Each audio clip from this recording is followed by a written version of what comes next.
Pone nuestra nueva DJ, la Maracucha. Gracias por esa música de mayores. Bueno, quiero darles la bienvenida como siempre. Hoy festejamos aquí el Día del Camarógrafo. Sin ellos no podríamos estar aquí al frente de nuestras cámaras. Y le quiero dar las gracias a Octavio, que siempre está con nosotros, también al señor Urquía y el nuevo Runi, Run, que siempre también está aquí al frente de las cámaras. Si vieran todo el trabajo que tienen ellos, porque eso solamente es la cámara, sino es mi comunicación con lo que son los controles. Así que muchísimas gracias y felicitaciones a todos los camarógrafos y todos los que hacen trabajo diario en los medios de comunicación en el país. Tenemos nuestro primer invitado de hoy, ya está con nosotros Andrés Rojas Jiménez, periodista. Él es especializado en la fuente petrolera. Andrés, ¿cómo estás? Bienvenido al programa. Un saludo para ti, Pedro, y bueno, feliz día a los camarógrafos también. Oye, muchísimas gracias. Bueno, mira, tienes una nueva guía de Petroguía, valga la redundancia. Está dedicado al gas natural, hidrocarburo limpio, y con todos los problemas que tenemos con el gas natural, pero es uno de los de todos los commodities, materias primas que se comercializan, importantísimos para Venezuela. Entonces, ¿qué? ¿Tienes todas las estadísticas de cómo va la producción venezolana e internacional? Sí, hicimos un trabajo entre equipo aquí local, equipo externo aquí en Venezuela y con varios corresponsales en América Latina, y podemos decir que tenemos una lista de columnistas bien interesantes sobre el tema del gas natural y hidrocarburo limpio, que en el caso venezolano tiene una historia mejor que la del petróleo, porque a diferencia, mientras la del petróleo estamos viendo una debacle, literalmente, en la del caso natural estamos viendo un impulso muy importante con el proyecto Cardón 4. La foto de la portada la tomó el equipo de Repsol, que está haciendo unas fuertes inversiones en el proyecto Cardón 4 y en Paraguaná, pero también está el proyecto Dragón, Patao, Mejillones en la costa afuera, como unos proyectos costa afuera ahí en la parte norte del estado Sucre, y después está todo el tema de la integración gasífera, que en eso PDVSA sí le está dando un impulso y es interesante lo que se está haciendo de manera conjunta entre Venezuela, empresas transnacionales y el gobierno de Trinidad y Tobago. En Trinidad y Tobago. ¿Y sí, ese gas natural es para consumo interno o es para consumo internacional? No, la idea es exportar. Fíjate que se dio finales del año pasado una licencia Rosneft 100% para que la opere Rosneft, y básicamente es para que 80% de la producción sea para exportación. Parte de ese gas va a ir a Trinidad, se va a procesar y se va a exportar, y a precios de mercado internacionales. Hay una porción que obviamente va a ir al mercado interno, ¿no?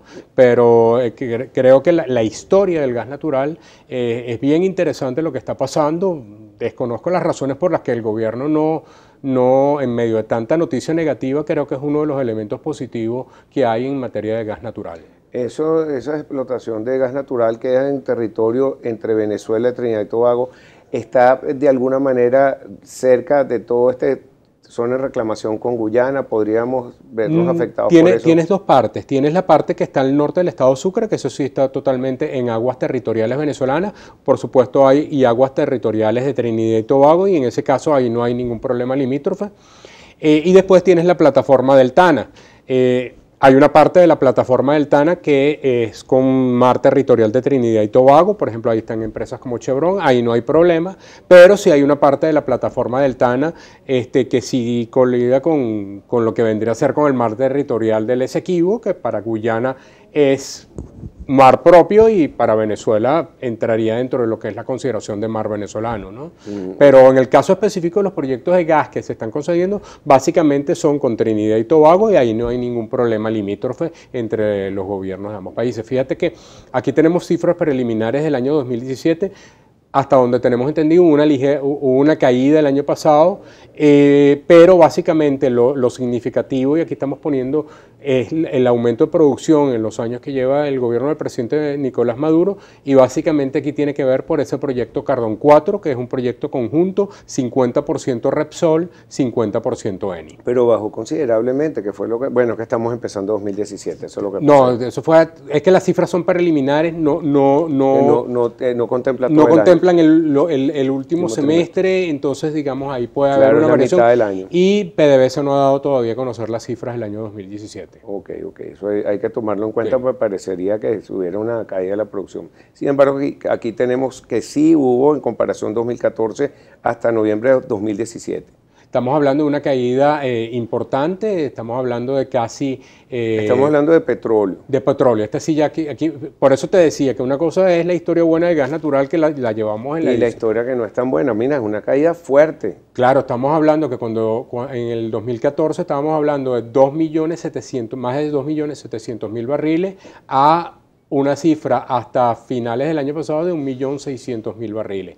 Incluso en enero, aun cuando el Ministerio de Petróleo notificó a la OPEP que hubo un ligero incremento en enero, las fuentes secundarias, estamos hablando de Agencia Internacional de Energía, la firma como Petroleum Intelligence, no dan credibilidad a ese crecimiento en enero y siguen hablando de 1.600.000 barriles. Ahora, esta lámina es muy importante porque se habla siempre de una guerra económica, pero nosotros vemos que los precios del petróleo han caído, o sea, han subido en los últimos año y medio, 2 años a $60, pero si tú tienes una caída de un 40.6% en la producción petrolera, por supuesto que no hay manera de que suba los ingresos del país, eso no es. Fíjate que somos un caso raro dentro de toda la OPEP porque si bien ha habido recortes de producción, después hemos visto algunos países que más bien han incrementado, el caso de Irak, el caso de Irán, es decir, que no todos los países cumplieron la política de recorte. Y en el caso venezolano no es producto de las sanciones, es producto de falta de inversión. El tema cambiario, fíjate que prácticamente desde el año 2014 se venía reclamando la necesidad de la unificación cambiaria. Fue este año cuando se logró concretar la unificación cambiaria con la eliminación del DIPRO, de que era la tasa de 10 bolívares por dólar, pero todavía hasta el año pasado el sector petrolero fue uno de los grandes perjudicados y esa tasa DIPRO terminó siendo perjudicial para PDVSA, para las empresas mixtas y definitivamente para el país. Es decir, por tratar de mantener una tasa subsidiada de 10 bolívares se perjudicó enormemente y parte de esa pérdida la estamos afrontando los venezolanos, lamentablemente. Claro, es así. Tenemos otra, la mayor caída en la producción Venezuelan Decline, la caída venezolana en español.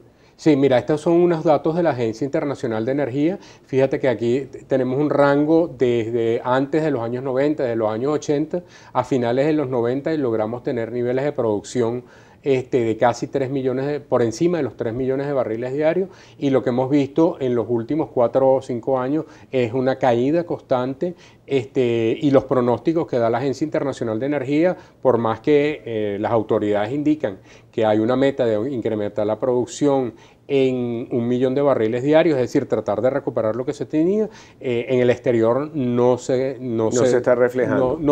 No hay la credibilidad para eso, es decir, no se ven que se están tomando las medidas, y eso se ha agravado pues, en el último año. Fíjate que en el año 2017, esta cifra también es de la Agencia Internacional de Energía, como en la línea verde lo que refleja es que en el año 2017 es donde se ha dado la mayor caída, es decir, todavía en el 2016 la caída era ligeramente leve, en los años anteriores, 2015, 2014, pero en el 2017 es donde la caída ha sido más breve y mayor, y tiene que ver en buena medida por la falta de inversión, el tema del tema cambiario, problemas graves que está afrontando, la fuga de talento, Pedro, lamentablemente hay que decirlo, está afectando enormemente, es decir, parte del personal que se está yendo del país, que no se puede contratar, tiene que ver o está vinculado con el sector petrolero. Ok, mira, tenemos que ir a una pausa, Andrés. Seguimos con la exposición que llevas adelante y la comparación de Venezuela